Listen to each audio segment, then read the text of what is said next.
Alright, so in this video we are going to be looking at gas turbine engines.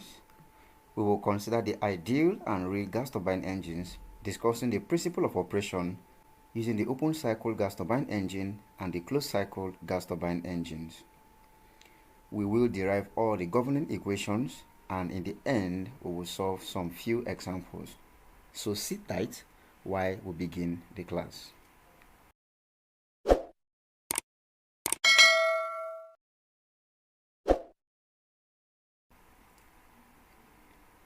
Welcome back. Now, the gas turbine engine is simply an internal combustion engine which is used to generate power using air as its working fluid. Now, there are three key major components of the gas turbine engine as can be seen in the diagram. We have the compressor, we have the combustion chamber, and then we have the turbine. Now, the compressor and the turbine are mounted on a shaft. Okay, this is called a shaft. Okay, this is simply called a shaft. Okay, so the compressor and the turbine are mounted on the shaft and they are used to drive work on the turbine system. Now, what are the main functions of the compressor, the combustion chamber, and the turbine? Now, the function of the compressor is to compress the working fluid, air, at high pressure and high temperature and send it into the combustion chamber. So this means that initially what we have here is air at a low pressure called this P1 and low temperature called this T1. So the temperature and the pressure of air here is simply the atmospheric pressure and the atmospheric temperature. At this case, this pressure and temperature are very low. Now they are cleaned and then inducted into the compressor. The function of the compressor is to compress this air. Now, in the process of compressing this air, there is no heat exchange between the compressor or the air and the environment. So, which means this process is completely what? Adiabatic process. An adiabatic process is a process in which there is no heat exchange between the system and its surrounding. Now, this air is now being compressed to a high pressure and a high temperature coming out of the compressor. So in this stage we have the second pressure P2 and the second temperature, okay, P2 and the second temperature T2. Now the pressure and temperature in this case becomes higher. Why?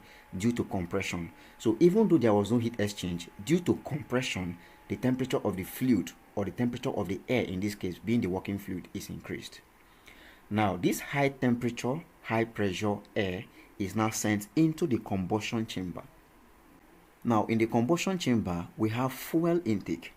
Fuel is simply sent into the combustion chamber and this ignites the hot air which is already in the combustion chamber. The essence is to generate what? Heat, which is used to drive the engine, right? Now this fuel intake increases or adds heat to the system. So this simply means that the function of the combustion chamber is to actually what? Add heat to the system. So in this case, we have heat addition into the system, okay?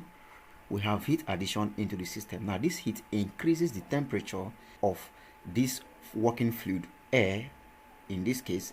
So we have P3 being the pressure. This is now the outlet pressure at the combustion chamber. Then we'll have T3, which is the outlet temperature of the combustion chamber. Now, it is important for you to know, we are going to be showing a TS diagram to explain all of this process. I'm just, highlighting what the function of each of these equipments are, right? So the temperature T3 happens to be the highest temperature, okay? It happens to be the highest temperature of this process. Okay. So this simply means that in the combustion chamber, what happens? There is heat addition due to the inlet or induct of fuel into the combustion chamber, and when this fuel is being mixed with air, there is combustion, right? There is ignition takes place. That is simply called combustion. Now what comes out of this combustion chamber becomes a hot gas. This hot gas is now sent into the turbine. The function of the turbine is to expand the hot gas. By expansion simply means it is removing work from the system. right? So which means the work done by the turbine is a positive work.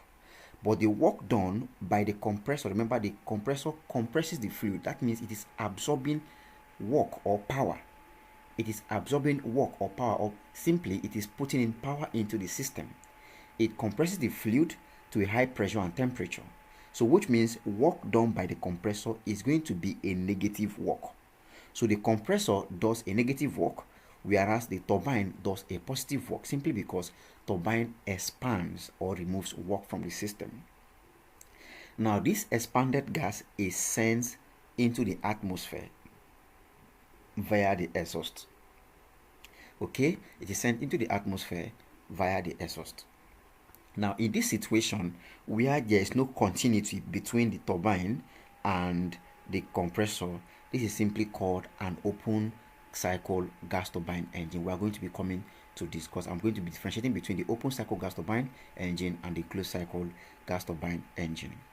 So these are the three key components of a gas turbine engine: the compressor, the combustion chamber, and the turbine. These are the three key components of a gas turbine engine. Now, there are two types of gas turbine engine. We have the real gas turbine engine and we have the ideal gas turbine engine. Let me just indicate that up here. Okay. So we have one. We have the real gas turbine engine. Okay.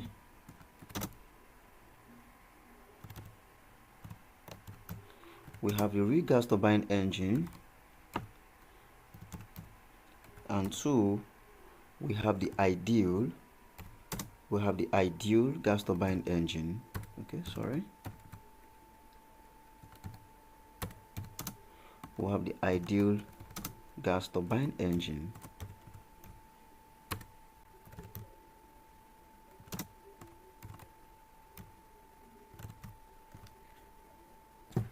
All right.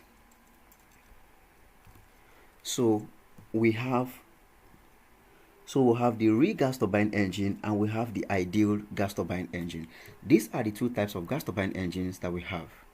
Now, these two types of gas turbine engines operate on what is called the open gas turbine cycle and the closed gas turbine cycle. Okay, they operate on the open gas turbine cycle and the closed gas turbine cycle. Now, like I said, we have two types of gas turbine engines. We have the real gas turbine engines and we have the ideal gas turbine engines. These two types of gas turbine engines operate using either the open cycle gas turbine engines or the closed cycle gas turbine engines. Now, when it is said to be open cycle gas turbine engines, just like in this case, in the open cycle gas turbine engine, we only have the combustion chamber being the main source of heat addition into the system, right? And after the combustion chamber, we have the turbine. From the turbine, it is simply exhaust. So the hot gases that comes out from the combustion chamber goes into the expander or the turbine. The turbine expands, and what happens? And just also just to keep this in mind, please, once the turbine expands, that means there's going to be now a drop in temperature, right, down to the outlet temperature. So the final temperature is temperature T4, okay, and this temperature is quite low. So we have the final temperature to be T4, and then the final pressure is going to be P4, but then P4 can be likened to be P1. I will explain all of this in the TS diagram, right? I will explain all of that in the TS diagram. So the temperature coming out now is quite lower compared to what was entering into the turbine. So that simply means that T3 is greater or larger than T4, right? And vice versa. Now, when the source of heat addition is fuel through the combustion chamber, and when the expanded gas coming out of the turbine is sent directly into the atmosphere through the exhaust, then we have what is called the open cycle gas turbine engine. Now, in the closed cycle gas turbine engine, the combustion chamber is replaced using what is called a heat exchanger, right? So we'll have the high temperature heat exchanger and then we'll have the low temperature heat exchanger. I'm just going to show you a diagram now, okay? Okay, so this simply means now that this particular cycle or this particular engine is simply an open cycle gas turbine engine. Now I'm going to be showing you a picture of what a closed cycle gas turbine engine looks like. All right. Now you see a closed cycle gas turbine engine. You see we still have our compressor and we still have our turbine. But now the combustion chamber in the open cycle gas turbine cycle in the open cycle gas turbine engine has been replaced using what? A high temperature heat exchanger. And then instead of the expanded air coming out from the turbine to be exhausted into the atmosphere, it is now sent into a low temperature heat exchanger. Now, what are the functions of these two heat exchangers? The principle of operation still remains the same. Clean air or atmospheric air is inducted into the compressor at low temperature and low pressure.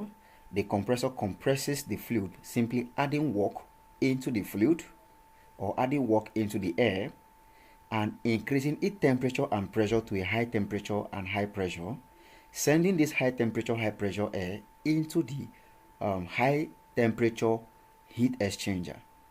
Now, in the high temperature heat exchanger, heat is now added. When heat is added, what happens? What comes out becomes a very hot gas. This hot gas is now sent into the turbine. Usually, turbine expands this hot gas. During the process of expansion, a little amount of heat is lost, leading to a decrease in temperature. So temperature drops from T3 to T4 as explained earlier. Now this temperature drop, this expanded air now moves into the low temperature heat exchanger, and the function of the low temperature heat exchanger is completely cool. That's why it's called a low temperature. It cools the air, the expanded air that is sent from the turbine into the low temperature heat exchanger. It cools it. And then what comes out? Now this is what makes this a closed cycle, simply because the cycle is repeated. Once this happens, the air is sent back into the compressor, and then the process again is being repeated, and it is continuous, which is why it is called a closed cycle heat exchanger. Now in the first case, when we looked at the open cycle heat exchanger, I explained that there is no heat exchange between the compressor and the environment, which means this process is adiabatic. Process 1 to process 2 is adiabatic, which means this compression is taking place without a heat exchange to the environment, right? Also, between the turbine entry temperature, which is T3, and the exit temperature T4, there's also what? Work was done, or expansion process, work was done, right? Or work was removed from the system. This is also going to be adiabatic because there's no heat exchange. So process 1 to process 2 is adiabatic compression of air in the compressor. Similarly, process 3 to process 4 is adiabatic expansion of air in the turbine. Adiabatic simply means there's no heat exchange to the surrounding. Now let's fall back to the closed cycle, which we just explained now.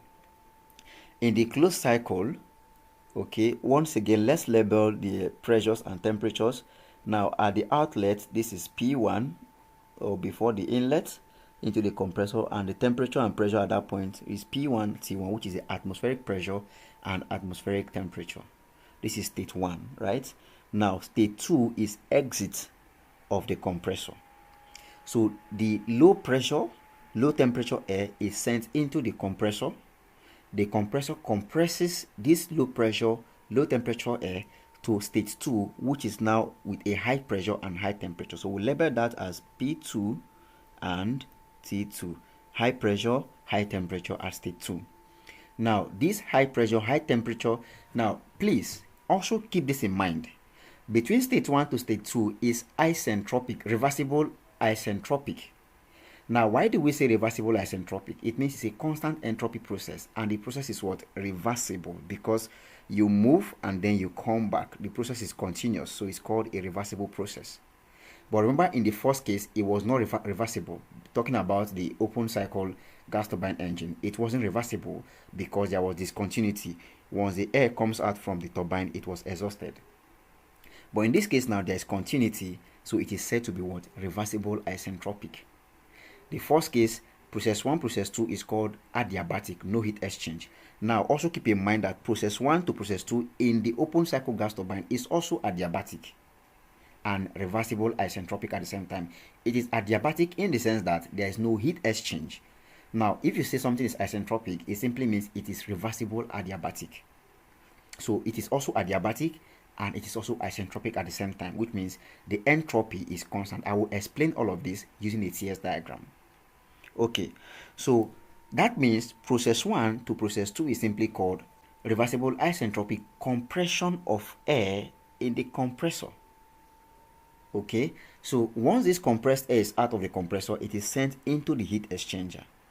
The sole function of the heat exchanger is to add heat, just like the name implies, heat exchanger. So the heat exchanger simply adds a heat. So let's call that QH because it is a high temperature heat exchanger. So let this subscript H, okay, let me write this properly. So the main function of the high temperature heat exchanger is to add heat to the system. So we use QH. H indicates high temperature heat exchanger. So it adds heat to the system and increases its temperature further. So the temperature coming out of the heat exchanger is T3 and the pressure is P3. So we have P3 and temperature is also T3. This temperature is also a high temperature. Now, this hot gas coming out of the heat exchanger is now sent into the turbine. As usual, turbine does work. Turbine removes work from the system, expands the system, expands the hot gas, and by so doing, this temperature drops. Now, expanding the hot gases means returning the pressure of the hot gas or the pressure of air to the original pressure P1. So P4, what you call P4 is same thing as P1. I'm going to be explaining this once again using the TS diagram. So the pressure coming out here, of course, is P4. Similarly,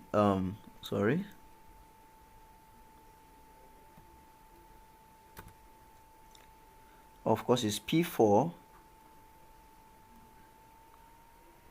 and the temperature coming out here as well is also T4, right? So during expansion, what happens? A certain amount of temperature is lost. Okay, heat is lost. So if heat is lost, what comes out now is coming out at a lower temperature. So the turbine entry temperature, which is T3, is quite higher than T4.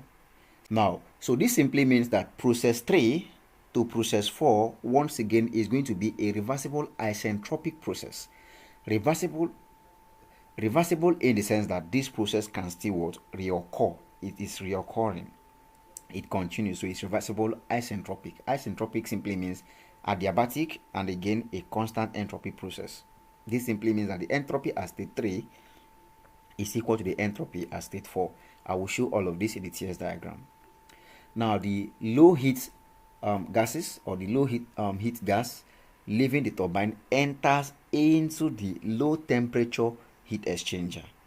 Now once again, low temperature. So that means the function of the low temperature heat exchanger once again is simply to what? Add heat. But in this case, the heat added is simply what? A low heat. So you can simply use QL to indicate low heat. Okay, where L stands for low and Q itself stands for heat. Please keep it in mind. Q simply stands for heat. So L here means low. In the first case, H simply means what? High heat or high addition of heat, right? Okay, so in the low temperature heat exchanger, what happens is that heat is being reduced. Heat is removed from the system, which means the system is completely cooled. So the hot air is completely cooled and returns back to its original pressure and temperature, which is purely atmospheric. Now this is now sent again into the compressor and the process continues just like that. So in the closed cycle gas turbine engine, process 1 to 2 is reversible isentropic compression of air from state 1 to state 2, whereas process 3 to 4 is reversible isentropic expansion of air between process 3 and process 4. Now, what makes this a closed cycle gas turbine plant or gas turbine engine, like I said, is because we have now replaced the exhaust from the open cycle with what? A low temperature heat exchanger, and the combustion chamber has also been replaced with a high temperature heat exchanger, and as such the process is now what? A continuous process. This is what makes this a closed cycle heat exchanger. Nonetheless, the ideal gas turbine plant and the real gas turbine plant, as stated earlier. Okay, the ideal gas turbine plant and the real gas turbine plant, both of them operate on the same principle of what? Open or a closed cycle gas turbine engine. Now let's take a look at the TS diagram to explain all of these terms. It is better understood using the TS diagram. Alright, so this is the TS diagram and the PV diagram for the both cases explained earlier. Okay, considering the open cycle gas turbine and the closed cycle gas turbine, the same principle of operation holds true for all of them. Now, this is the PV diagram and this is the TS diagram, the pressure volume diagram and the temperature entropy diagram. Now, we said that let's go back to the open cycle gas turbine engine. Okay, let's go back to the open cycle gas turbine engine. I said simply that process 1 to process 2 is what? Adiabatic compression of air in the compressor. So similarly, process 1 to process 2 in the closed cycle gas turbine is also what? Reversible isentropic, which means it is also adiabatic and it occurs at a constant entropy. So let's take a look at the diagram. Now looking at the PV diagram, over here we have the PV diagram. Looking at the PV diagram, process 1 to process 2, just like we said, is simply what? Compression, adiabatic compression or isentropic compression of air from state 1 to state 2. So which means these two states from state 1 to state 2. Now from state 2 to state 3, we have what? Heat exchanger. Let's go back to the original diagram. So for the closed cycle gas turbine, we have the heat exchanger from state 2 to state 3. It is important to know, please, that this heat exchange is done at a constant pressure. So by constant pressure, it simply means that pressure at state 2 is equal to the pressure at state 4. This is when you're considering the ideal case, please. This is when you're considering the ideal case, okay? Now, this is when you're considering the ideal case, okay, or ideal gas turbine. Okay, when you're considering the ideal gas turbine, not the real gas turbine. When you're considering the ideal gas turbine, process 2 to process 3 is heat exchange at a constant pressure. So this simply means that P3 will be equal to what? P2. The pressure at the outlets of the heat exchanger is equal to the inlet pressure P2, which is the pressure coming out from the what? Compressor.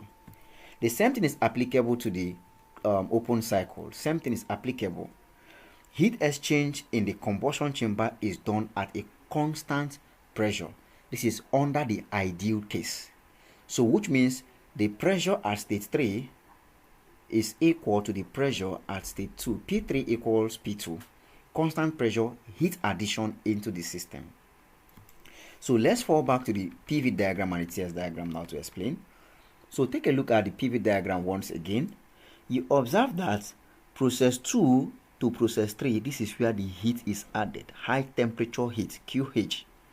Heat is added, and this heat addition is done at a constant pressure. Now, how does this depict constant pressure? You take a look at this diagram. You observe that there are dotted lines traced from this diagram towards this is the pressure line. This line is the pressure line. You see that state 3 and state 2 are occurring on the same pressure line. So which means if this pressure line was to be, let's say, 5 bar, okay, it means that P2 is 5 bar, P3 is also what? P3 is also 5 bar because two of them are occurring on the same line. So it means that heat addition is done at a constant pressure in the either the heat exchanger or in the combustion chamber. Okay, so once again, process 1 to process 2 is what? Adiabatic or isentropic compression of air in the compressor. Process 2 to process 3 is what? A constant pressure heat addition to the compressed air. Now from process 3 to process 4, here comes the turbine. The function of the turbine, just as rightly said earlier, is to remove work from the system or produce power output. So it expands the hot gas coming out from the combustion chamber or from the high temperature heat exchanger into the turbine. It expands the hot gas and sends it to what? Returns it back to the original pressure, P1. So this is what I was saying earlier. Observe now that state 4 and state 1 are the same. So which means the pressure at state 4, okay, P4 is going to be equal to what? P1. Remember that between state 4 and state 1 for the closed cycle gas turbine plant is what? The low temperature heat exchanger. So which means this is where heat is removed. This heat removal is done at what? A constant pressure. Which is why you see state 4 and state 1 are what? Touching the same line of pressure. They are touching the same line of pressure. So it means P4 is equal to P1. So which means the whole idea is to expand the fluid in the turbine or expand the hot gas in the turbine and send it back to its original pressure P1 through the help of what? The low temperature heat exchanger. So two things here. First, heat is added at constant pressure, meaning P3, okay, meaning P2 is equal to P3 and vice versa. And again, heat is removed at constant pressure, meaning P4 equals P1 and vice versa. Now, between state 1 and state 2, we have the reversible isentropic processes. Reversible isentropic compression and reversible isentropic expansion. So, which means these two processes are what? Adiabatic. Let's take a look at the what? TS diagram to explain the temperature entropy diagram. Now, you observe state 1 and state 2. We said between state 1 and state 2 is what? Adiabatic or isentropic, reversible isentropic compression of the working fluid, which is air, in the compressor. So why do we say isentropic? Now, what shows is isentropic? Take a look at this diagram. Now look at this straight line connecting state 2 and state 1. They are all touching. This is the entropy line. This is the entropy line, whereas this is the temperature line, right? This is the temperature line. As can be seen here, this is T and this is what? Entropy, S. So this is the entropy line. Observe that state 2 and state 1 joins or touches where? The entropy line. So which means state 1 and state 2 is isentropic, which means this means that entropy at state 1 is equal to entropy at state 2. That's what it means, isentropic. Again, it means what? Adiabatic, which means there is no heat exchange to the surrounding. Now, it also means reversible in the sense that it is a cycle and it will continue, especially in the case of the closed cycle gas turbine engine. So you have a reversible isentropic compression of air from state 1 to state 2. Remember, the pressure at state 1 and temperature at state 1 are quite low. After this compression, what happens? There's an increase in temperature and an increase in pressure. Now, at state 2, this increase in temperature, increase in pressure is sent into the what? Combustion chamber in the case of an open cycle gas turbine plant. Or it is sent into the high temperature heat exchanger at a constant pressure. So from state 2 to state 3, there is heat addition. Okay, from state 2 to state 3, there is heat addition. And as can be seen here, P2 is equal to P3, constant pressure, which is already explained using the PV diagram. So this is now a constant pressure heat addition from state 2 to state 3. Now, with the look of this diagram, this is the temperature line. You observe that if I trace a line from state 2, I will have my temperature to be here. Okay, the temperature to be here if I trace a line from state 2. Sorry, let me take that up a little bit.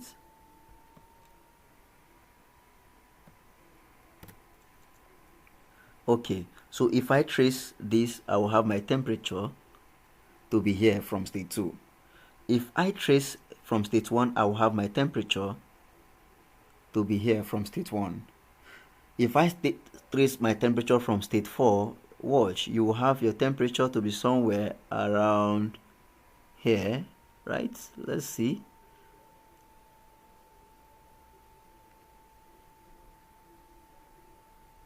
So you have your temperature to be somewhere around here if you trace from state 4. But if you trace from state 3, you have your temperature to be way up. So which means the maximum temperature of the cycle is what? T3. T3 is what? The maximum temperature of the cycle.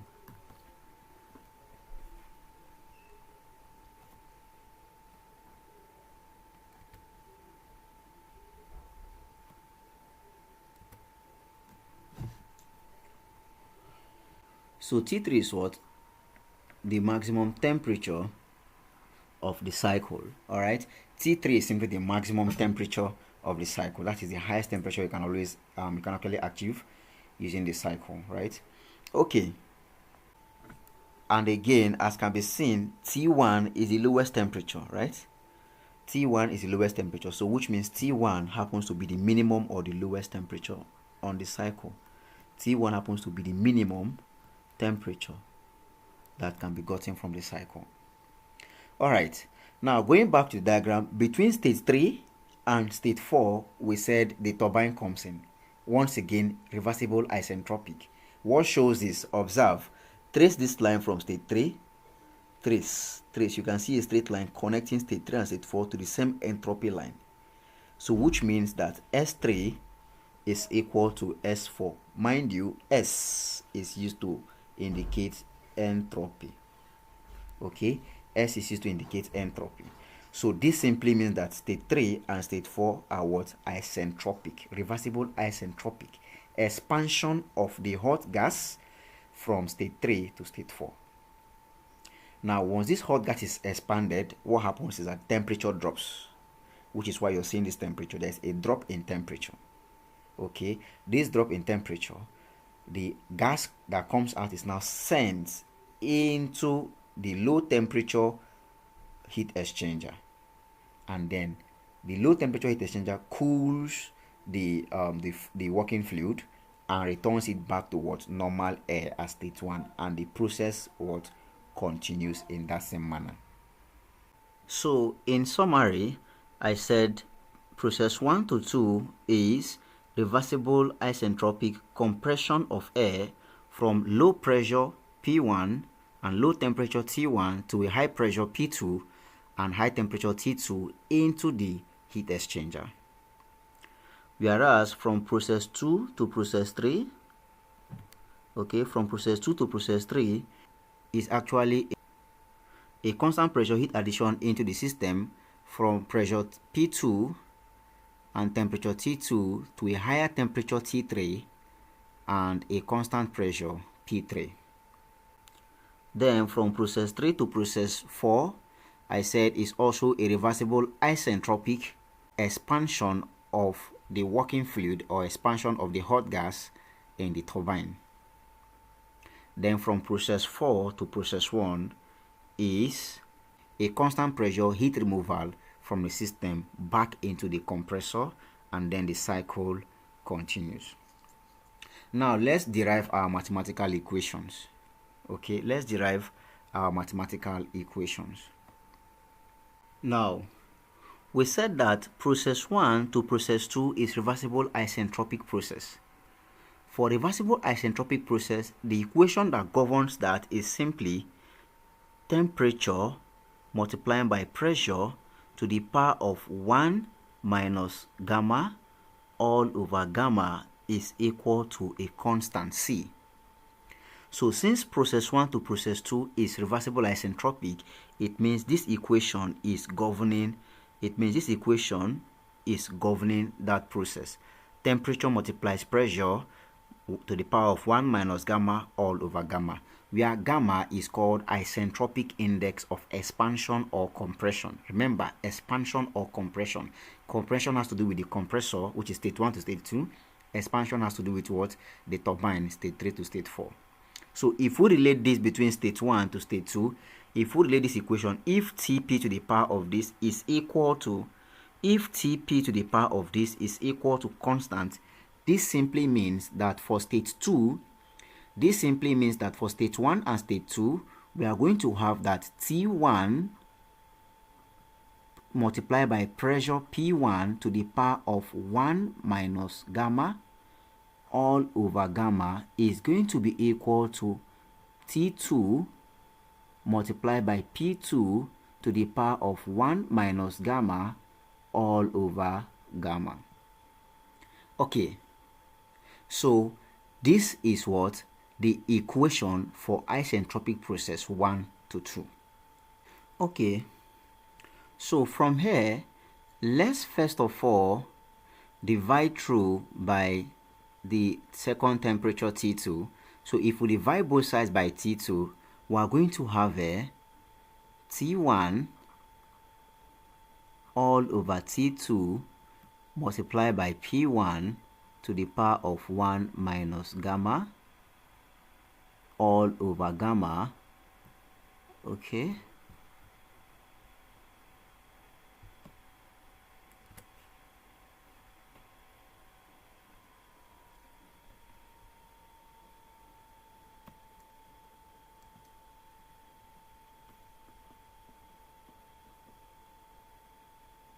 All over gamma.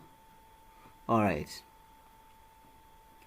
and this is going to be equal to, so which means over here I am now left with what? P2 to the power of 1 minus gamma all over gamma. Now let's now divide both sides by P1 to the power of 1 minus gamma over gamma, right? So I just simply have T1 over T2 left here. So I'm going to be having T1 divides by T2.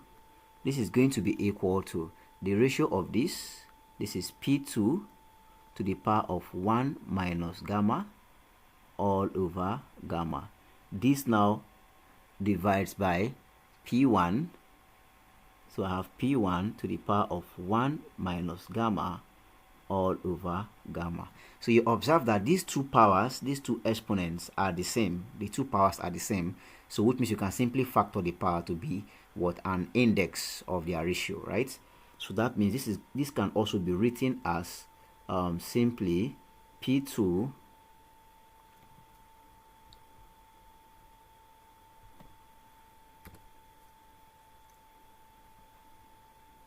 so that means this can also be written simply as, okay, P2 all over P1 to the power of 1 minus gamma all over gamma. Okay, so let me take this equation down. So mark the equation. We arrive simply as T1 divides T2 to be equal to P2 over P1 to the power of 1 minus gamma all over gamma. It is important for you to know that, okay, note that this P2 over P1 is called pressure ratio, represented by arrow subscript P. This is simply called pressure ratio. Okay, it is a ratio of pressure. So the pressure at state 2 divided by the pressure at state 1 gives us what is called the pressure ratio. So it means that I can also rewrite this equation simply as, so this simply implies that I can rewrite this as what? T1 all over T2 to be equal to, in place of P2 over P1, we simply call that the pressure ratio. RP to the power of 1 minus gamma all over gamma, where gamma itself, okay, is called isentropic index of expansion and compression, and the formula is simply the ratio of specific heat Cp all over Cv. Specific heat at constant pressure divides specific heat at constant volume, and the value of gamma for air is simply 1.4. It's a constant value for air. It's 1.4 for air. Okay, so Now you keep this equation aside. Let's hold this equation somewhere. We have arrived at the first equation. We said that T1, okay, T1 over T2 is simply equal to the pressure ratio to the power of this. So this means if I am given a question, I can easily find, if I'm given an initial temperature, I can easily find my, so this means if I'm given a question where I have the pressure ratio and I have the initial temperature, I can easily find the final temperature. So from here, this simply implies that T1 is going to be equal to T2 multiplied by the pressure ratio Rp to the power of 1 minus gamma all over gamma. Let's call this equation 1. That is the first equation according to the first state, isentropic compression of air from state 1 to state 2. We'll have our first equation. Okay, so since we are still at the compressor, let's now find, this is now the inlet temperature at the compressor, right? This tells us the relationship between the inlet temperature, the inlet temperature, the exit temperature of the compressor, and then the pressure ratio, right? So that gives us the first equation. So it's simple. You don't need to really cram the equation. Just know it, that T1 equals T2 multiplied by, this. This is not really our interest now. Let's fall back to the diagram. Now, we've talked about the temperature. We've talked about the temperature from state 1 to state 2, relationship between the temperature and the pressure ratio. Let's now talk about the work done, because we said that the function of the compressor is to absorb power. That's the function of the compressor. It absorbs power, or it adds work to the system. Now, since the compression stage is between state 1 and state 2, then it means that the work done by compressor, we simply call that compressor work. Now, the compressor work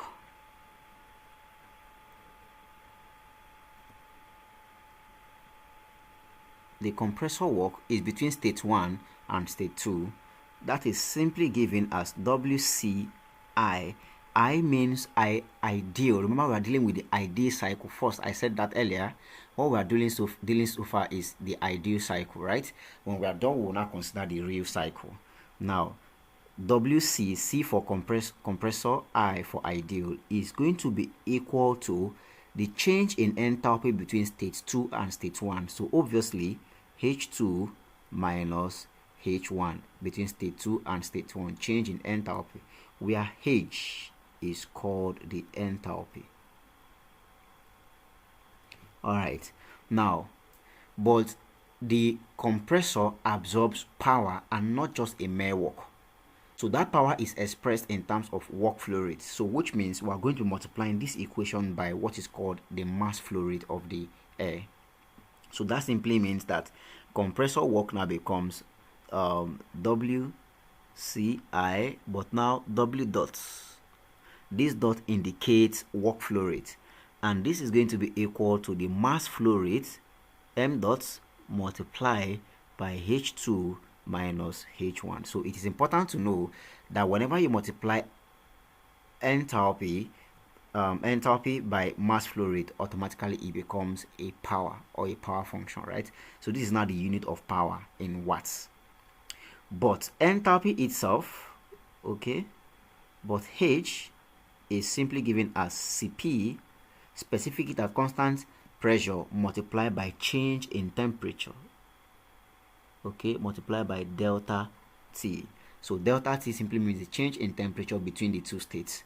So this implies that our work flow rate, okay, the work done by the compressor, W dot compressor ideal is going to be equal to, so I have mass flow rate multiply now by the first enthalpy becomes Cp is a constant value, constant pressure, specific heat.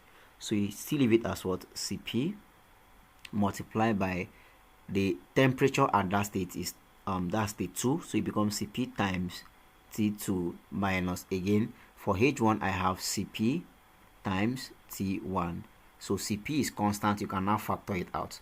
So if you do that, this simply implies that the work output, the work input, sorry, of the compressor WCI under the ideal gas turbine is given as m dot factor Cp out. I have m dot Cp multiplied by what? T2 minus T1. Call this equation 2.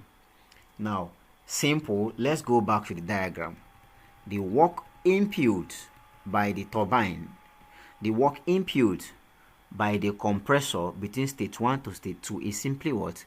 Mass flow rate multiplied by specific heat multiplied by change in temperature between those two states, state 1 and state 2. That's all. You don't need to cram. From the diagram, you can pick out the equation between state 1 and state 2. Simply m dot Cp times T2 minus T1. That's it. So that becomes the work done by the compressor. Now, I'm going to avoid looking for the heat supplied by the high temperature heat exchanger and heat rejected by the low temperature heat exchanger. I'm going to avoid these two. I know there are formulas I can easily teach you, but I think I'll keep that for some other time. Let's just focus on the component that produces work. The compressor adds work, the turbine adds work. So let's find the work done by the turbine. Just like in the previous case, since work done by compressor between state 1 and state 2 is given as m dot Cp T2 minus T1, that also means that work done between state 3 and state 4, or the work output, which is now the power output between state 3 and state 4 for the turbine, is now going to be, remember, the higher temperature minus the lower temperature times m dot Cp. Between state 3 and state 4, the higher temperature is what? T3. T4 is the lower temperature. So this simply means that the work produced by the turbine, the work output by the turbine, is going to be what? M dot Cp multiplied by T3 being the higher temperature minus T4. Okay, so it's as simple as this. It's as simple as this, right? Okay, let's go back to it. So let's now look at the turbine work. So I'm going to now avoid trying to derive all of this other equation for in respect to the turbine work and just plug in the formula directly. So turbine work output or turbine power output, okay, turbine power output is going to now be WT, remember, dot indicates work flow rate. Now we are still considering ideal, so this is going to be equal to, just like we have here, it becomes what? M dot mass flow rate of air multiplied by specific heat capacity of air at constant pressure multiplied now by the higher temperature, which is T3, minus the lower temperature, which is what? T4, because this is now between state 3 and state 4. That's how we'll have the turbine. So you can call this equation 2. Okay, so this is how simple it is to get your equation. Very simple. Now you know how to find the work done by the compressor. You know how to find the work done by the turbine under the ideal condition. Now, let's from equation 1, let us factor T2 out. That's the higher temperature. Do the same thing from equation 2. Let's factor the higher temperatures out. So from 1, you're going to have,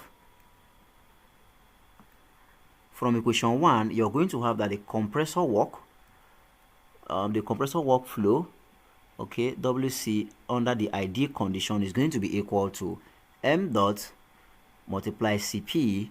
Now, if we factor out T2, we are going to have T2 out times T2 into, that means I'm going to have this to be 1 divided by what? T1 minus, T1 all over T2. Close your bracket. Call this equation 3. Now try to expand this bracket. You will see fall back to what? The first equation, right? Simply T2 multiplied by T1, that gives us T2, right? T2 multiplied by negative T1 over T2. T2 cancels T2. I am back with what? T1. So the equation is mathematically correct. Okay, let's now do the same thing for equation 2. Let's factor out the higher temperature, which is T3. So from 2, I'm going to have that the work output by the turbine, W dot T, under the ideal condition is going to be equal to, once again, mass flow rate multiplies Cp. Now we are factoring out T3 now into 1 minus, this becomes what? If we factor out T3, that means we have T4 all over T3. T4 divided by T3. Close your bracket. So you close your bracket. This is our equation 4. Now let's keep these equations aside. We want to now find the efficiency of the turbine. Okay, we want to find the efficiency of this turbine engine. Efficiency.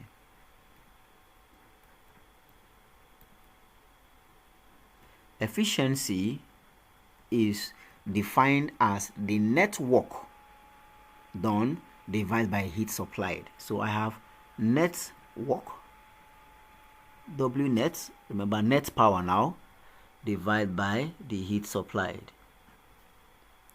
Okay, divided by heat supplied. Heat supplied. So let's use heat is supplied at the high temperature heat exchanger, right? So that is QH. So which means we need to go back and find the heat supplied.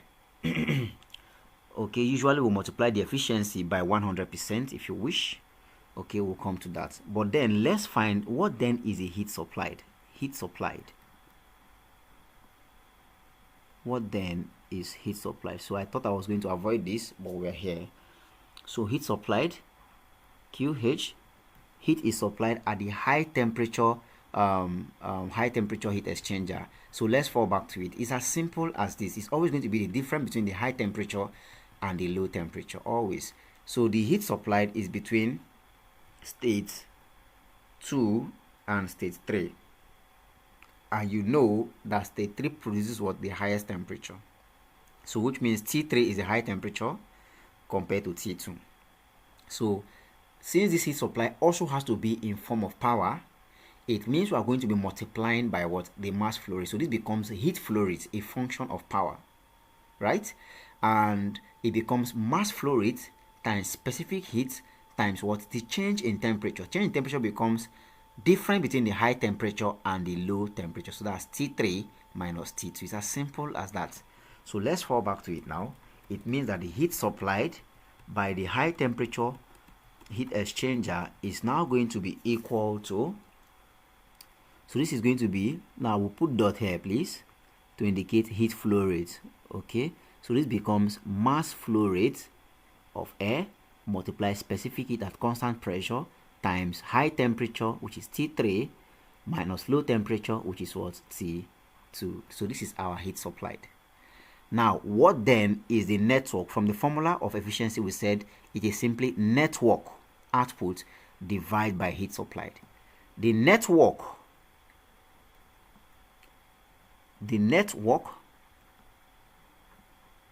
W net or W dot net is simply the difference in work between the turbine work or the turbine power flow rate, WTI, minus the compressor work, WCI. So in all cases we are considering ideal for now, right? We are not yet at real. This is the ideal case. So the difference between the turbine work and the compressor work is called the network, and it is this work output that comes out from the turbine that is used to drive the compressor. The network output from the turbine, let's go back to the original diagram please. Okay, as can be seen here, this work output from the turbine is what is used to drive what? The compressor under the closed case, right? Not the open now. Under the closed case, because in the open it is exhausted into the atmosphere. So the work output from the turbine, that is the network. The difference between the turbine work and the compressor work is what is used to drive the compressor, and as such the cycle continues. It is that network output that is used to drive the compressor, and then the cycle continues. So that network is the difference between the turbine work and the compressor work, and we've already found the formula for the turbine work and compressor work earlier.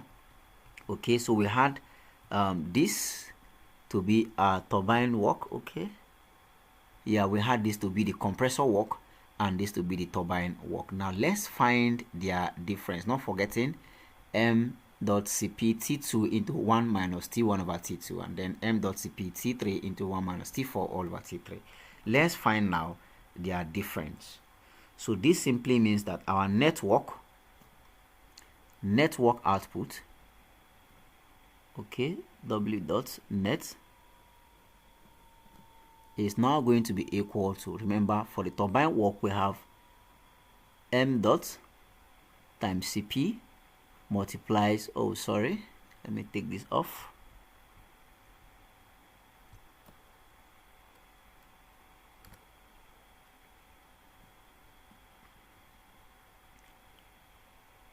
Okay, times Cp, remember, times T2 turbine, that's T3 times T3 multiplies 1 minus T4 all over T3, close your bracket.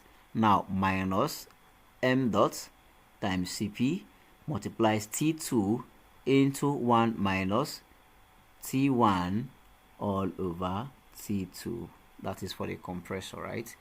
Okay, so you see now that in this difference, mass flow rate and specific heat is common between the two, so you can easily factor those two terms out. So our network flow is going to be equal to m dot is constant or common, Cp is also common, so you expand. This is now going to be T3 multiplies 1 minus, I have T4 all over T3 minus T2 multiplying 1 minus, I have T1 all over T2. Okay, you close your brackets. This is now our net work done. But then let's just call this equation star. We'll come back to it. There's something that is now common. I have here to be T1 over T2. I have here to be T1 over T2. Let us take a look at something, right? Let's fall back to when we found our pressure ratio. Okay, when we found our pressure ratio, we had that T1 all over T2 is equal to the pressure ratio. And what is the pressure ratio itself? Once again, let's take a look at it. We have pressure ratio to be what? P1 all over P2. So it means pressure ratio is P1 over P2, which is our pressure ratio, and then T1 over T2 is equal to pressure ratio to the power of 1 minus gamma all over gamma. So let's fall back and derive some equations from this. So let's observe now. We said that our pressure ratio Rp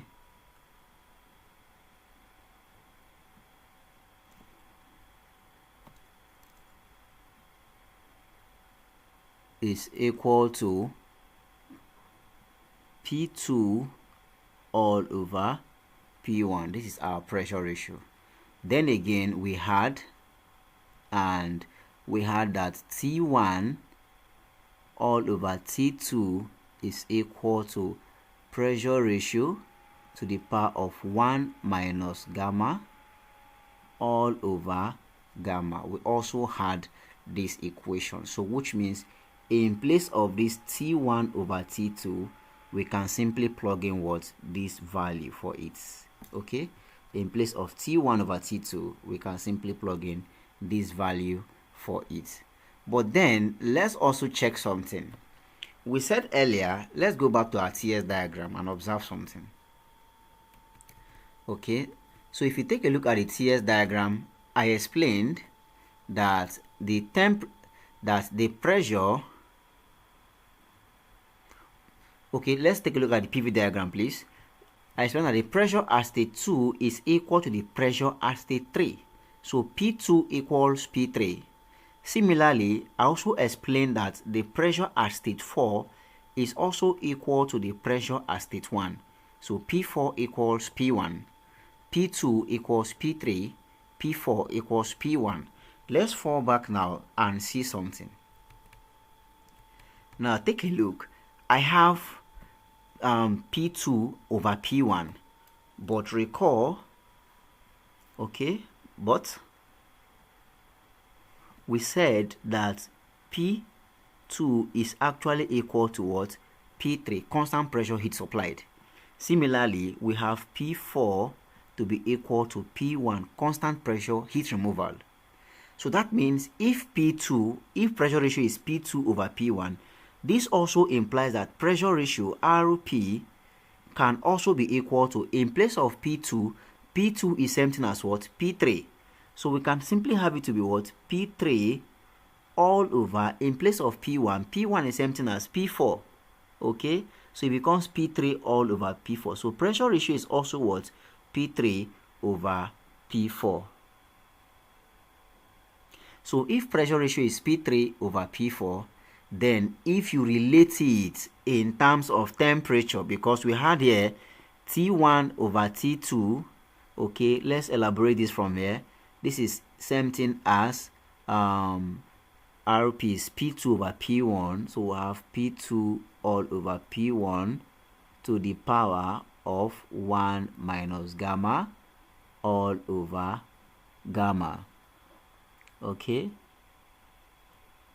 so if we also relate this is P3 over P4 now being the pressure ratio. So pressure ratio to the power of this, that is P3 over P4 to the power of 1 minus gamma all over gamma is going to be equal to what? If P2 over P1 is equal to T1 over T2. So that means it was inverted. P2 up here, T1 up. So if we have P3 here, it means we are going to be having T4 up. So this will be T4 all over what? T3. So it means T4 over T3 is equal to this. And this is our pressure ratio. So this simply means that T4 over T3, this simply implies that T4 over T3 is going to be P3 over P4, remember, is pressure ratio. So this is going to be pressure ratio RP to the power of 1 minus gamma all over what? Gamma. So having established this is T4 over T3.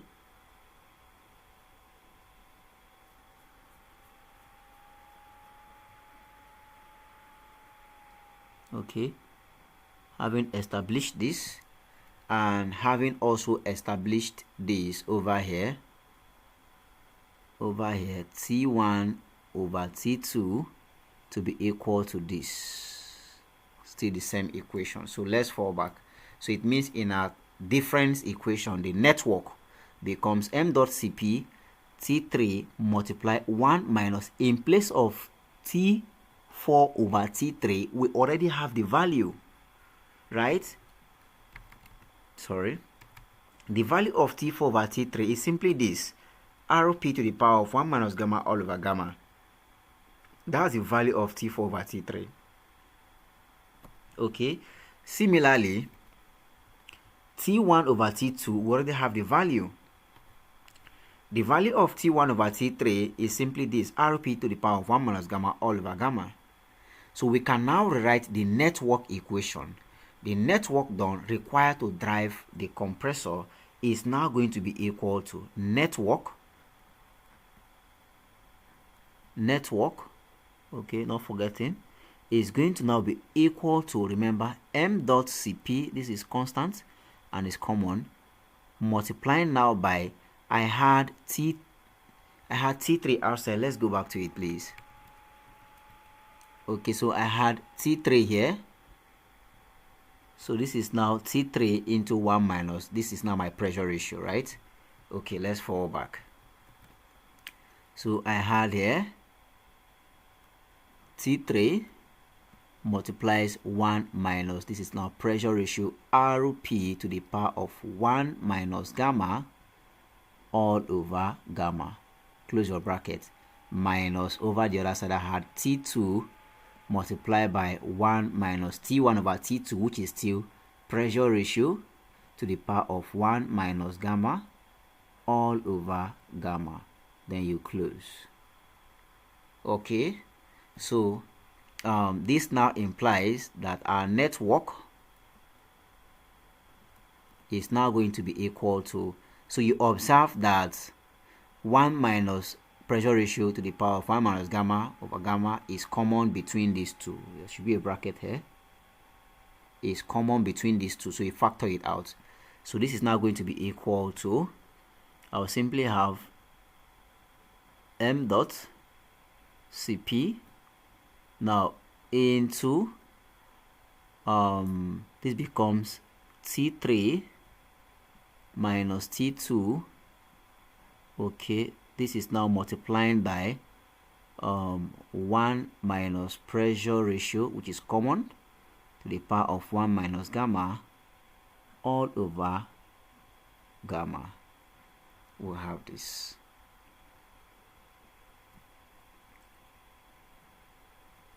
So this is now the equation for the difference or the network, difference between the turbine work and the compressor work. So you can call this, I think this should be equation 3. I've really forgotten, but that should be taken as equation 3, right? But the aim is to find the efficiency, not forgetting. We are to find the efficiency. And we said that efficiency is difference in turbine work. This is now the isothermal efficiency under the ideal condition, not forgetting. We said it's the difference in the network or the turbine work and the compressor work, which is the network done, divided by the heat supplied. And we had this equation for heat supplied, m dot Cp T3 minus T3 minus T2, not forgetting. M dot Cp T3 minus T2, right? So let's now compute the efficiency, the isothermal efficiency of the ideal gas turbine equation. Okay, so it means that efficiency, this is isothermal and this is under ideal, is going to be equal to network, which is this, and my network is m dot Cp multiplied by T3 minus T2 multiplied by 1 minus pressure ratio to the power of 1 minus gamma all over gamma. Close your bracket. Now you divide this.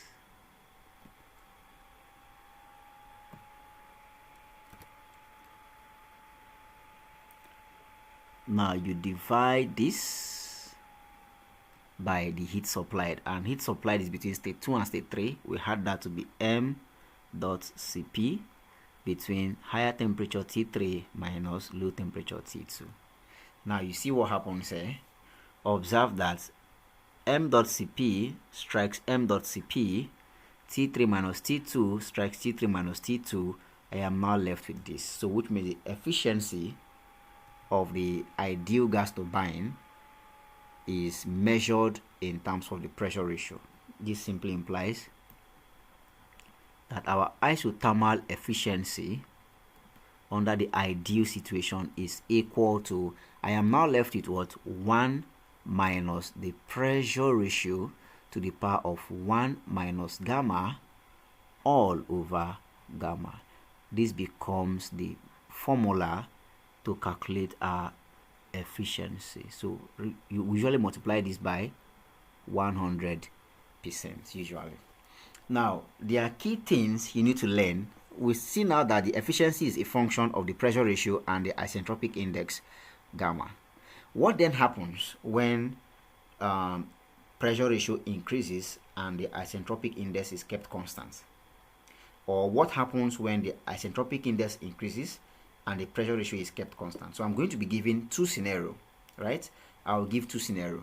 I will solve two examples now just to explain what will happen to the efficiency when the pressure ratio is increasing and then the isentropic index is kept constant. Then I'll consider another one when the isentropic index is changing and pressure ratio is kept constant. Let's just pick a little problem like that and see what we are going to obtain. Okay, now I have a question which says, what happens to the efficiency of the gas turbine plant when pressure ratio is 11 but isentropic index is 1.4 and 1.5. Again, you also asked also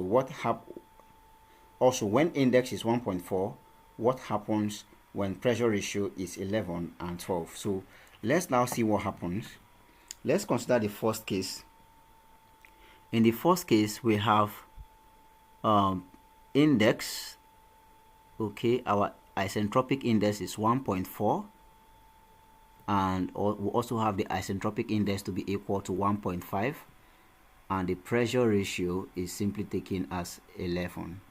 So let's see what our isothermal efficiency gives us. So isothermal efficiency is going to be equal to 1 minus, so the pressure ratio from the formula, and pressure ratio is 11.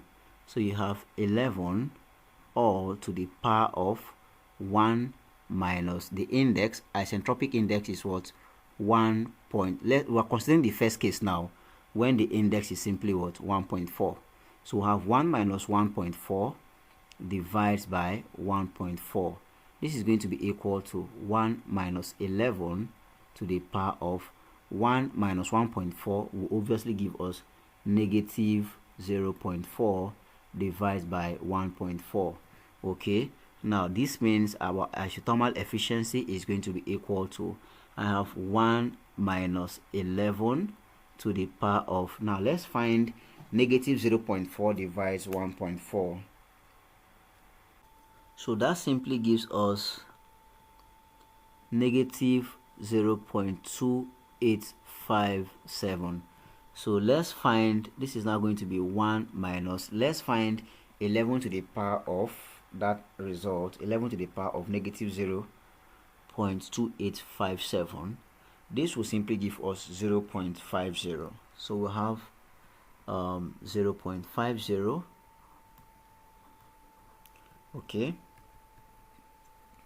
so 1 minus 0.50, this simply implies that our efficiency is going to be equal to also 0.50. So if you multiply this by 100%, we are going to say that the machine is actually what? 50% efficient. Okay, so when pressure ratio is kept constant, when pressure ratio is 11, and we have the first isentropic index, we had what? Efficiency to be what? 50%. Now let us increase the isentropic index from 1.4 to 1.5, keeping pressure ratio still as constant. Let's see what we are going to obtain. In that case now, I'm going to have my efficiency to now be equal to, once again, 1 minus the pressure ratio, which is 11, all to the power of 1 minus isentropic index, now 1.5. So 1 minus 1.5 divided by 1.5, right? So this is going to be equal to 1 minus 11 to the power of 1 minus 1.5 will give us negative 0.5. So this divides by 1.5. So this is going to be 1 minus. So let's just point all of this together. Negative 0.5 divides 1.5. Okay, so 11 to the power of that answer. This simply gives us 0.45. So we'll have 0.45. Now we compute 1 minus 0.45. That simply gives us 0.55. That simply gives us 0.55. So this implies that efficiency is going to be 0.55. And if you multiply this by 100%, this simply implies that the efficiency of that machine becomes what? 55%. So you see now that when pressure ratio is kept constant, and the isentropic index increases, what happens? Efficiency also increased. This is 50%. Now it even increased by 5%. When pressure ratio is kept constant and isentropic index is increased, efficiency automatically increases. So that answers the first question. Second question now says, what then happens when the isentropic index is kept constant at 1.4, but the pressure ratio changes from 11 to 12? So let's try this and see. So now let's consider when our isentropic index is kept at 1.4. Now the force pressure ratio is 11. We already did this earlier and we had the efficiency to be what, 50%. So not forget, we did this earlier. Okay, so now let's consider when it is 1.4 and pressure ratio is 12. Let's see what will happen. So isothermal efficiency once more is 1 minus pressure ratio to the power of 1 minus gamma all over gamma. This is going to be equal to 1 minus pressure ratio now is 12. So this is to the power of 1 minus 1.4 all over 1.4. So this is equal to 1 minus 12 all to the power of 1 minus 1.4 remains negative 0.4 all over 1.4, right? So this will be equal to 1 minus, let's find 1.4, let's find negative 0.4 divides 1.4. Now 12 to the power of that answer, this simply gives us 0.49. so I have there 0.49, right? That simply gives us 0.49.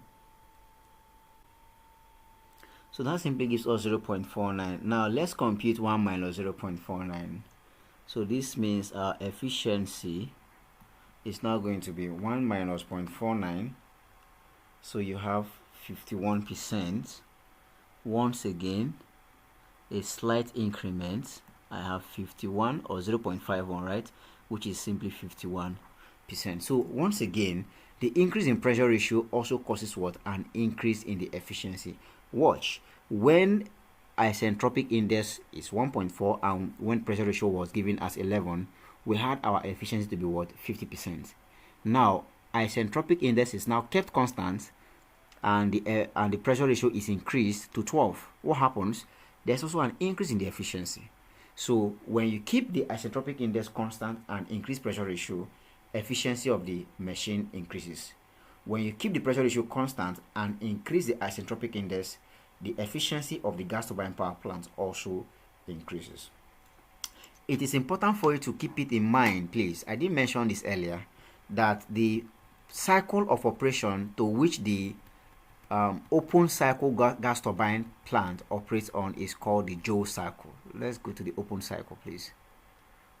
Okay, the cycle of operation to which the open cycle, which is this now, to which the open cycle operates on is called the Joule cycle. It's called the Joule cycle. The cycle of operation to which the open cycle gas turbine power plant operates on is called the Joule cycle.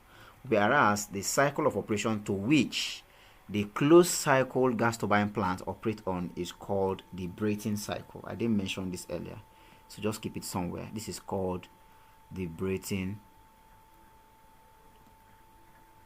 cycle, okay? And that is what we have been dealing with so far. Okay, these TS diagrams, whatever, they are all under the Brayton cycle. Joule cycle is also the same, only that there is no we only have exhaust, there is no heat removal, right? All right, okay, so with that being said, I think this will now bring us to the end of the ideal gas turbine power plant. But in real life, there's no such thing as ideal, because the essence of saying ideal is by simply saying isentropic compression from state 1 to state 2. We are simply saying that there is no heat exchange, it's adiabatic. Let's go back to the original diagram, please. I'm sorry for taking you back once again. Okay, we are simply saying that in the ideal case, the process is purely adiabatic. Let's consider this diagram now. We are simply saying that from state 1 to state 2, there is no heat exchange to the surrounding. It's purely adiabatic, reversible isentropic. It is isentropic, it is adiabatic. But in the real sense, there is heat exchange. In the real sense, there are some heat losses during this compression process. There are some heat losses, for sure. There are some heat losses. Similarly, we said that from process 2 to process 3 is a constant pressure heat addition in the combustion chamber. But then it is not at a constant pressure. There are some pressure losses as well between state 2 and state 3 in real life. There are some pressure losses, even though little, but there are some pressure losses. Similarly, we said between state 3 to state 4 is isentropic or adiabatic expansion. So we agreed that the temperature at state 3 is of course higher than temperature at state 4, which is true, but then there are also some losses that takes place there. There are some losses between state 3 to state 4. It's not completely adiabatic. There's some heat exchange to the surrounding. That will bring us now to the idea. That will bring us now to the idea of the real gas turbine power plant. We've talked about the ideal. So that will bring us now to the real gas turbine power plant.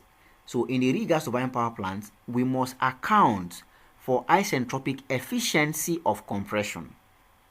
We must account for isentropic efficiency of the combustion chamber.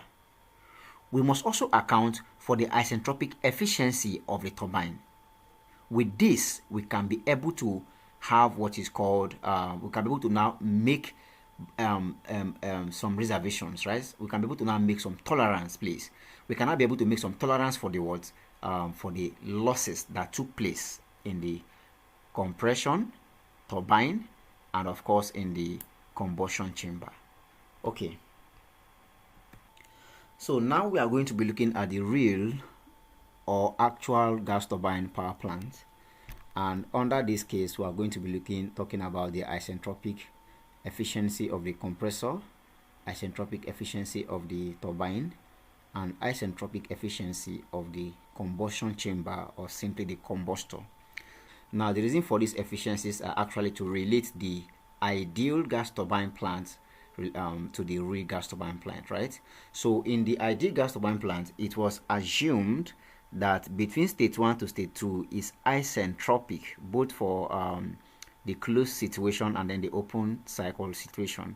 It was assumed that state 1 to state 2 is actually isentropic, but in real life there are some losses. This is not completely isentropic, including state 3 to state 4 was also assumed to be isentropic, but then in real life they are not completely isentropic. There are some losses within these processes, and those losses should be accounted for, which is why we're considering these isentropic efficiencies for each of them. Also, between process 2 to process 3, we talk about the heat addition into the combustion chamber due to the inject of fuel in the combustion chamber, right?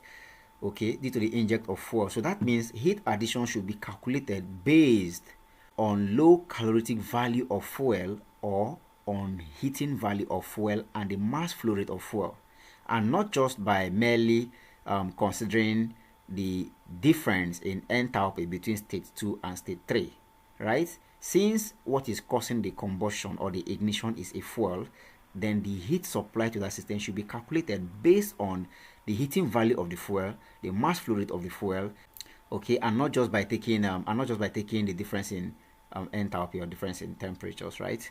So also between state 2 and state 3, we said it is heat addition at constant pressure under the ideal situation, but in real life it's not so. There are some pressure losses, right? During compression, the pressure that comes in cannot be equal to the pressure that leaves. It's not constant pressure. There are some pressure losses. All those things have to be considered, and when you consider those relationships, we call that isentropic compression at the combustion chamber. Same thing as those at the compressor and at the turbine, right? Okay, so now between state 1, so we are simply going to indicate, as can be seen in the diagram, this is from 1 to 2i. I here means this is now the ideal cycle, 1 2i down to 3 4i. This is for the ideal cycle, which I explained earlier. But now from 1 to 2a indicates the actual or the real cycle. We are considering now the real cycle, right? So from 1 to 2a involves the actual process. From 3 to 4a also involves the actual process, right? Okay, now keeping all of this in mind, let's now see what then is isentropic compression. What then is isentropic efficiency of compression? What is this isentropic efficiency of compression?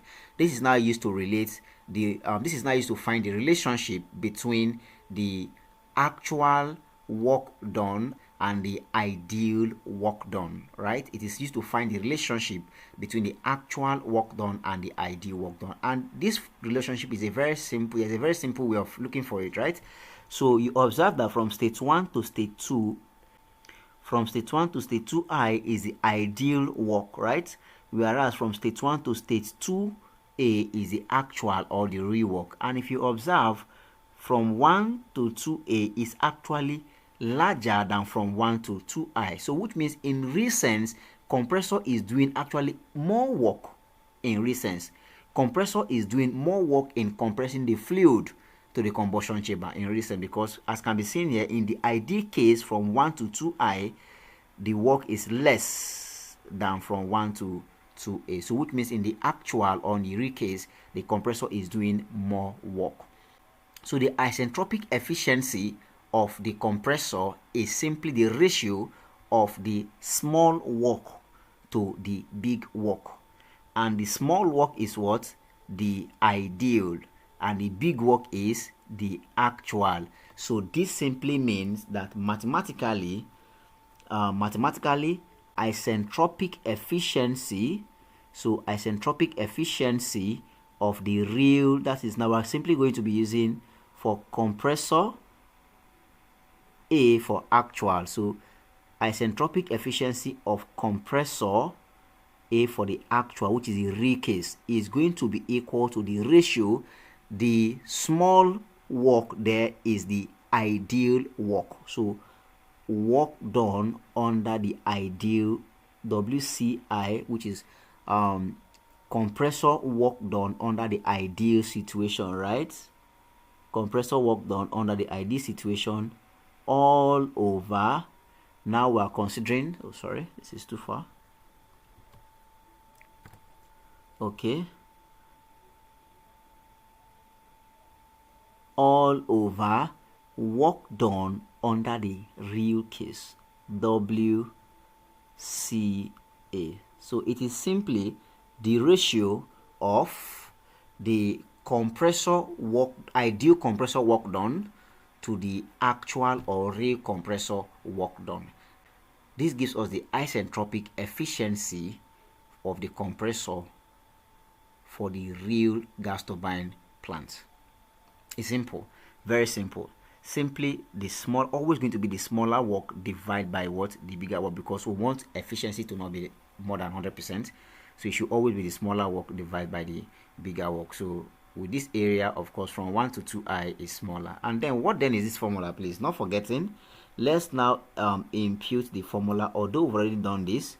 So this is going to be equal to, now the compressor work done under the ideal situation, remember from state 1 to state 2, we obtain the formula to be MCP T2i. Now it's going to be T2i minus T1, right? We had it as T2 minus T1 in the first case, but now we're using I to indicate what? The ideal situation and, of course, the actual situation. So it's now going to be MCP T2i. Okay, well, there we don't need to use MCP because, okay, let's just use it because it's still going to cancel anyways. So M dot CP, now remember, is going to be T2 ideal minus T1, close your bracket. Now this is going to be all, so this is going to be all over the actual work done by the turbine is now from where? Still from state 1 to now T2, from T1 to T2A, right? So it becomes the higher temperature minus lower temperature. So that becomes T2A minus T1. So we have again MCP, M dot CP into T2A minus T1, right? So you close. Now you see now that MCP, which is why I was saying there was no need to put it then, MCP simply cancels MCP. So this simply implies that the isentropic efficiency, the isentropic actual efficiency of the compressor is going to be equal to T2i minus T1 all over T2A minus T1, and you have this. So it's simple. If you come from the diagram, all you need to do is what? To find the isentropic efficiency of the compressor, it becomes what? T2I, which is the ideal temperature at state 2, minus T1 divided by T2A minus T1. Simple. So from here, any other thing, now T2A now becomes the actual or the real temperature at the exit of the compressor, whereas T2I is simply the ideal temperature at the exit of the compressor. It's as simple as this. So if you're asked to find the let's say you're asked to find the actual temperature at the exit of the compressor, which is this T2A. So you simply make T2A subject, you cross multiply, and you make T2A subject of the formula, and you're good to go. Okay, it's simple. Make T2A subject of the formula, and you're good to go. Okay. Now let's consider the for the turbine. From here, from state 3 to state 4 is ideal. Now you see here is 4i. This is now ideal. This is now the ideal case from state 3 to state 4. Ideal expansion process from state 3 to state 4, right? But from state 3 to state 4a now indicates the real, because there are some losses, like I said, that must be considered. And when that happens, this diagram now becomes the TS diagram for the ideal case, for the real case, or the actual case, whereas this becomes the TS diagram for the ideal case. So you see now that in the ideal case, the turbine does more work in transferring the fluid or the working fluid from point 3 to point 4 than in the real case. In the real case, the turbine does less work. So you see this diagram, this is longer than this, and this is the actual, whereas this is the ideal. So during the under the ideal situation, the turbine does more work, and that work is what is used to drive. The difference in that work is what is used to drive the compressor. But in the real case, turbine actually does a less work, which means the work done by turbine is going to be a negative work. It does a less work than even the compressor itself, right? It does a lesser work in the real case. Turbine does a less work. So it means that the isentropic efficiency of the turbine under the actual condition or the real gas turbine plants again is going to be the smaller work divided by the what? Bigger work. But in this case now, the smaller work is what? The smaller work is now the actual process or the real process or the real gas turbine power plant. That gives us the smaller work. So that means the isentropic efficiency of the turbine is simply the ratio of the actual work done by the turbine to the ideal work done by the turbine. Simple. So this simply means my isentropic efficiency for the turbine, so isentropic for T under the actual condition is going to be equal to, so I'm simply going to put in the formulas now. It becomes smaller work, and smaller work is the actual. So remember, the higher temperature remains T3, so it becomes T3 minus T4A. So we have T3, which is actual work, T3 minus T4A divides now by, we have the larger work now, T3 minus T4I, which is the ideal. So divides by T3 minus T4I, and you have this. So this becomes the isentropic efficiency of the turbine. So if you're asked now to find the turbine exit temperature, the turbine exit temperature for the actual process, right? For the actual gas turbine plant, that is simply what? T4A. This is the turbine exit temperature for the actual gas turbine plant. That is simply T4A. So you simply make T4A subject of the formula from here. That is if you're given efficiency and then you're given every other term. But you know how to find T3. T3 can easily be found using pressure ratio. The relationship for pressure ratio, we said that earlier. T3 over T4 is equal to pressure ratio to the power of 1 minus gamma all over gamma, and so on. So we did that earlier. Similarly, you can also find T2 from here. You can also find T1 as well, yeah, from pressure ratio as well, you know, given the relationship of pressure ratio. Okay, I think we did that earlier, and we had that okay, so we did that earlier, as can be seen here, and we had T1 to be equal to T2 multiplied by pressure ratio to the power of this whole term here. So to find T1 is not really a problem if you're not given, but if you're given T1, which is the inlet temperature, you can always find T2 using this relationship, right? Same thing as for T3 and T4, we also obtain similar relationship for T3 and T4. I think it's somewhere around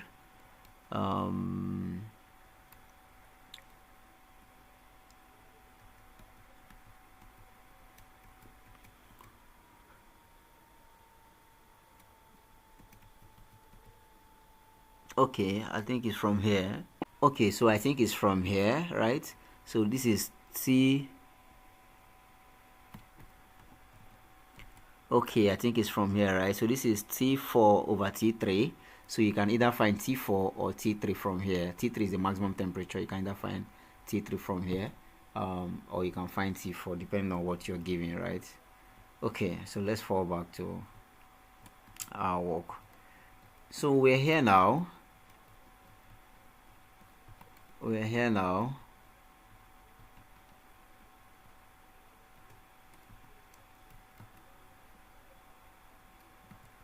Alright, so that is how you find your isentropic efficiency of the compressor and the isentropic efficiency of the turbine. Now take a look at state 2 to state 3. We said there is heat addition, and in the ID case we said this heat addition is done at a constant pressure, but in the real case it's not so. Heat addition is not at a constant pressure. There must be some pressure. I'm going to show you a diagram to explain that.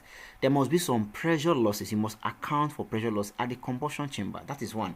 Secondly, heat addition, what causes heat to be generated here is the injection of fuel into the combustion chamber, right? It is the injection of fuel in the combustion chamber. So the heat addition should be calculated based on low calorific value of fuel, or based on heating value of fuel and the mass flow rate of fuel.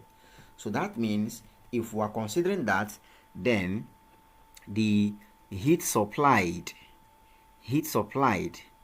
by the combustion, the heat supplied at the combustion chamber, okay,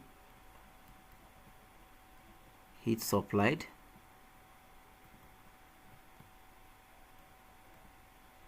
at the combustion chamber is going to simply be, that is QH, and this is equal to, okay, let's call that fuel heat, right? Let's call that fuel heat. Let's call that fuel heat, please. So let's call that fuel heat. So that's QF is going to be equal to the mass flow rate of fuel multiplied by the calorific value of fuel, which is otherwise called the heating value of fuel, please. Heating value of fuel. Okay, which is otherwise called the heating value of fuel. Okay, multiplied by the isentropic efficiency of the combustion chamber. Multiplied by the isentropic efficiency of the combustion chamber. But mind you, if the isentropic efficiency of the combustion chamber is not given, then you consider it as 100%. So if not given, consider this to be equal to 100%, which is equivalent to what? 1. That is if it is not given to you. But if it is given to you, then you have to consider it in that equation to calculate for the heating value or heat supplied at the combustion chamber. Okay, but then if you consider the heat supplied in the combustion chamber by relating temperature, which we did earlier. So the heat supplied.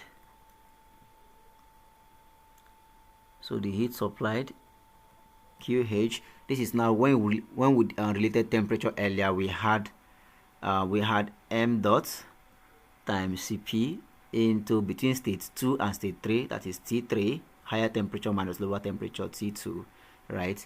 If we consider this, since this is same heat supplied at a combustion chamber, then it means the two heats are going to be what? The same, equal.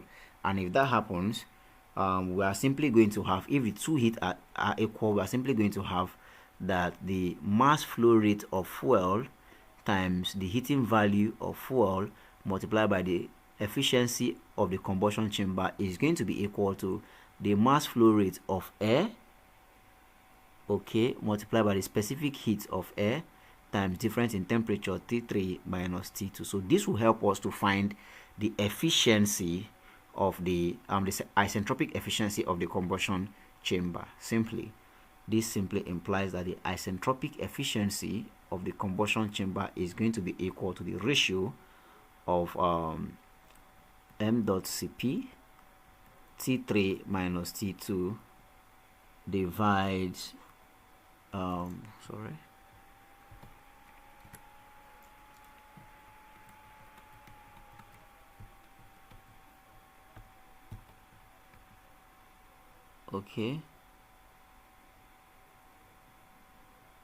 divides by m dot F, mass flow rate of fuel, multiplied by heating value of fuel. So this is how you find the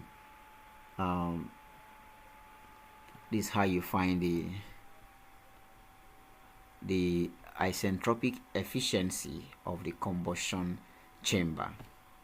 So from here, of course, you could either be asked to find T3. You can use any of the equation. Don't always forget, like I said, if the isentropic efficiency of the combustion chamber is not given, you always take it as 1, right? Of course, MF here stands for mass flow rate of fuel, HF, and so on. Now, that means we can now find the efficiency of the real or the actual gas turbine plants. What then becomes the efficiency? Efficiency, okay, of the actual plants is going to be equal to, remember, it's now going to be the difference in actual turbine work. So actual turbine work minus actual compressor work. Actual compressor work divided by the actual heat supplied. That's QF, right? Actual heat supplied. So this is going to now be equal to what then is our actual turbine work and actual compressor work. We've done this earlier. From here we can find our actual turbine work. From here, the actual turbine work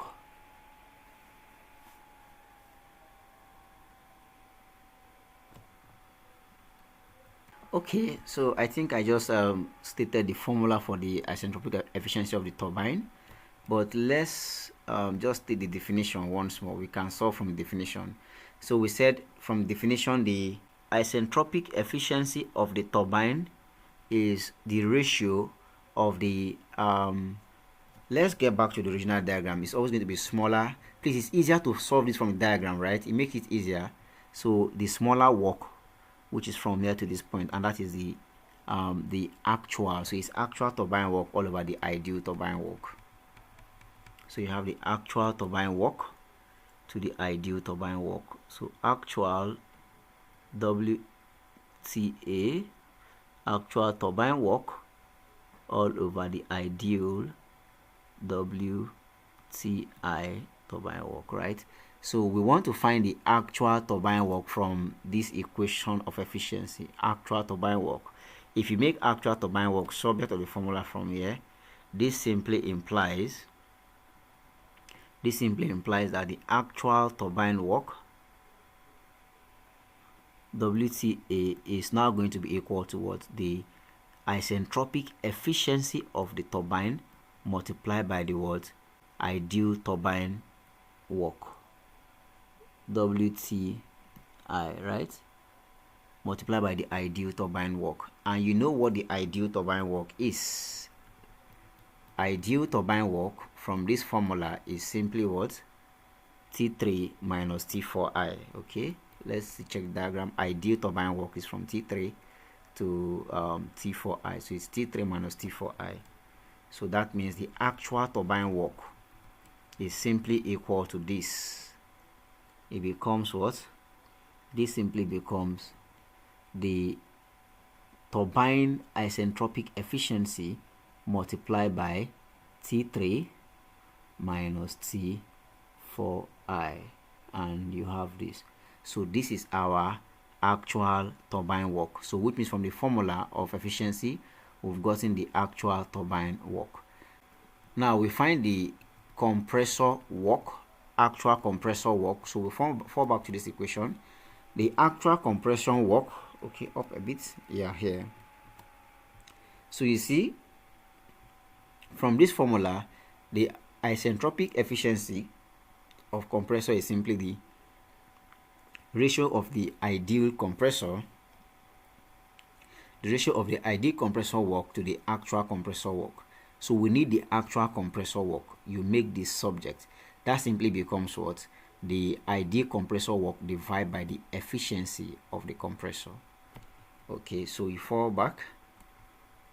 So this means that the